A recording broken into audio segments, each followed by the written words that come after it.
الطريق لو باظ في نصه مش ضروري تكمله،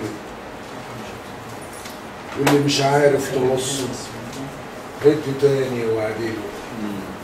كل خيط ممكن تقصه بس تمسك طويل. طباق لو تنكسر في كلام. نسمع يا جماعه، نسمع يا جماعه لو سمحتوا. كان بيغني وبيتكلم معاه. طباق لو تنكسر ما تحاولش تلمها. التروس لو تنحشر ما تحاولش تزقها. والعقد لو زرجنت ما تحاولش تفكها.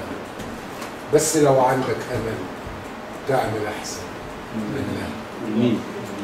طباق لو تنكسر ما تحاولش تلمها هتصغرك.